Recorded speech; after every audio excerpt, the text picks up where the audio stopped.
Halo teman-teman, halo Mas Mbak, selamat datang lagi di vlogku yang ketiga ini. Nah, di vlog yang ketiga ini, aku bakal bahas jawaban dari pertanyaan tentang modul PP yang pertanyaannya akan seperti ini. Nah, di video ini aku bakal berimajinasi jika aku jadi CEO di suatu perusahaan manufaktur.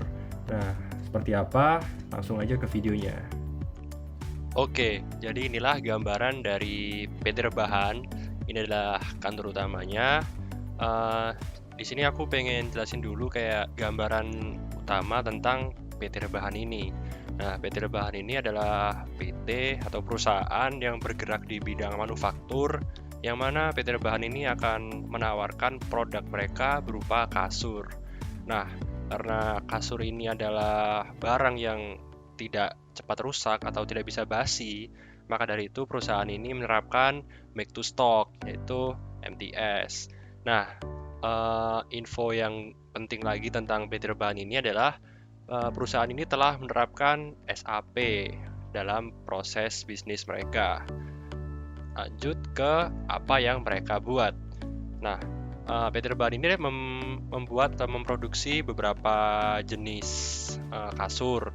Misal di sini bisa dilihat adalah single bed yang memiliki kode SNGL 001, lalu ada double bed yang memiliki kode DBLE 002, kasur tingkat yang memiliki kode TNGK 003, kasur lipat LPAT 004, dan kasur angin yang memiliki kode ANJN 005.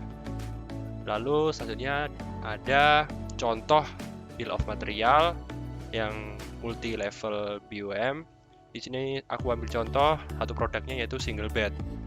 Nah, di sini ada keterangannya untuk warna seperti ini, ada level 0, ada level 1, dan level 2. Nah, untuk satu buah single bed memerlukan sandaran kasur, spring bed, dan juga dipan.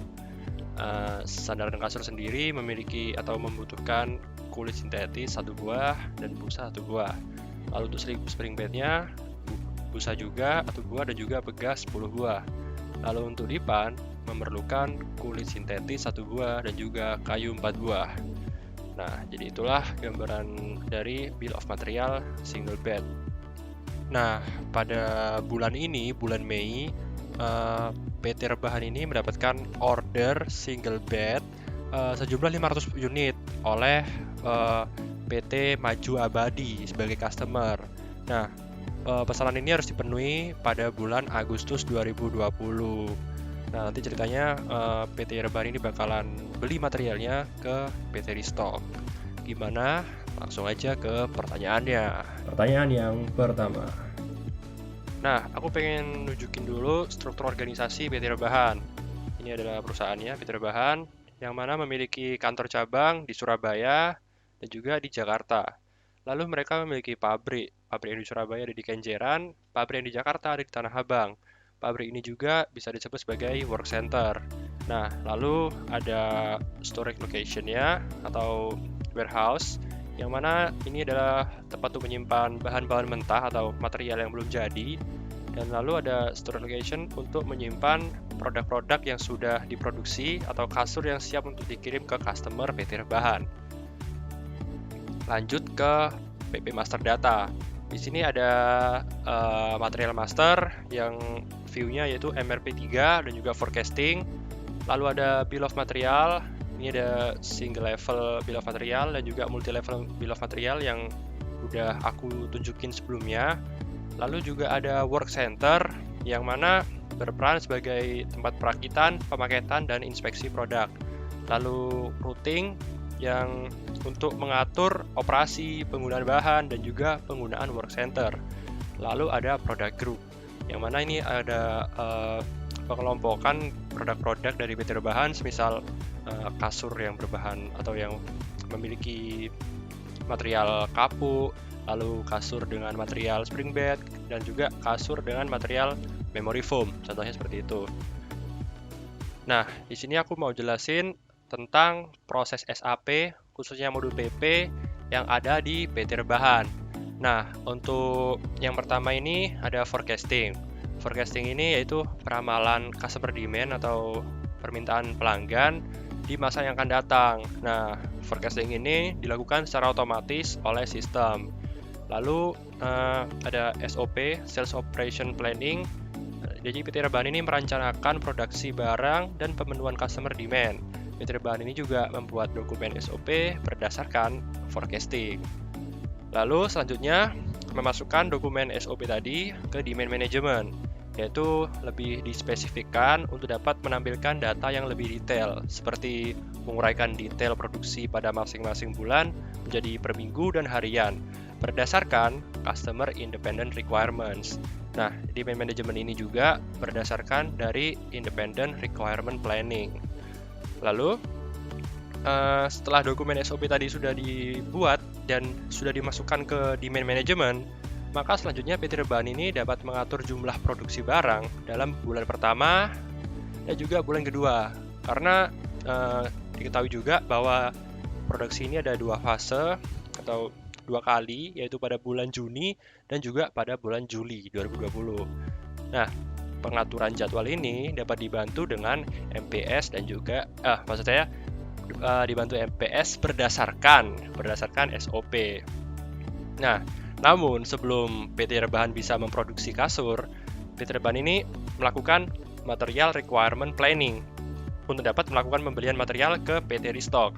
Nah, ini bertujuan untuk dapat memenuhi kebutuhan material yang digunakan untuk melakukan produksi. Jadi ceritanya material yang ada di PT Rebahan ini kurang material, maka dari itu PT Rebahan membeli atau melakukan procurement ke PT Restock. Dan juga ini bertujuan untuk memenuhi batas safety stock pada perusahaan. Nah, selanjutnya yaitu setelah PT Rebahan melakukan pengadaan material dari PT Restock tadi, maka selanjutnya adalah melakukan receive goods in inventory. Maka material yang sudah didapatkan tadi dipindah ke dokumen production order. Nah, selanjutnya PT Rebahan melakukan review dokumen production order. Di sini harapannya yaitu dokumen tersebut sudah sesuai. Maka selanjutnya PT Rebahan dapat melakukan konfirmasi dan melakukan produksi barang di work center. Yaitu selanjutnya setelah produksi selesai, maka proses receive goods from production order akan muncul pada inventory perusahaan. Di sini PT Rebahan dapat melakukan review untuk produk single bed, jadi kayak jumlahnya sudah bertambah, lalu melakukan update untuk quantity, menambah jumlah tadi dari produk single bed untuk bulan Agustus khususnya, dan juga melakukan update status production order. Nah, lalu selanjutnya PT Rebahan akan melakukan cost assign review untuk biaya pembelian material yang terkait dengan produksi. Jadi selama produksi kasur tadi kan PT Rebahan membeli material ke PT Restock. Nah, biaya yang dikeluarkan untuk membeli material tadi di review pada cost assign ini tadi, cost assign review. Nah, tahapan yang terakhir yaitu melakukan order settlement. Nah, dari order settlement ini lebih rinci daripada yang sebelumnya, yaitu cost assign review. Karena di cost settlement ini, di order settlement ini terdapat rincian biaya untuk labor, bahasa Indonesia itu tenaga kerja. Jadi kayak kan selama produksi pastinya melibatkan orang lain dan pekerja-pekerja itu dibayar. Nah, biaya yang harus dibayarkan ke pekerja tadi terhitung rinci di dalam order settlement ini. Dan juga selama produksi kan mestinya menggunakan listrik atau menggunakan air. Nah, semua biaya-biaya kecuali material itu terinci pada order settlement. Pertanyaan kedua. Nah, mungkin di sini aku jelasinnya dibantu dengan BPMN model yang udah aku buat. Di sini itu PT Rebahan menerima sales order dari customer, lalu cek product availability. Jika produknya tersedia, maka confirm the sales order, dan jika tidak, tetap di-confirm sales ordernya. Namun di sini dicek lagi, apakah material yang digunakan untuk memproduksi itu ada? Jika ada, melakukan forecasting. Ini adalah sub proses. Lalu jika tidak ada, masih tetap melakukan forecasting. Lalu melakukan material procurement. Lalu PT Rebahan menerima material dari vendor, dan selanjutnya PT Rebahan dapat memulai producing the product. Sama seperti jika material tersedia, langsung diproduksi produknya. Jika produk sudah diproduksi, maka PT Rebahan menyiapkan produk tadi untuk dikirimkan ke customer. Sama halnya jika produk sudah siap. Lalu setelah itu PT Rebahan mengirimkan produk, dan saat customer sudah mengkonfirm bahwa produknya sudah diterima, maka PT Rebahan akan mempost good issue yang akan menghasilkan dokumen good issue. Lalu setelah itu PT Rebahan akan mengirimkan invoice atau tagihan kepada customer. Lalu end prosesnya yaitu PT Rebahan menerima uang dari customer. Pertanyaan ketiga.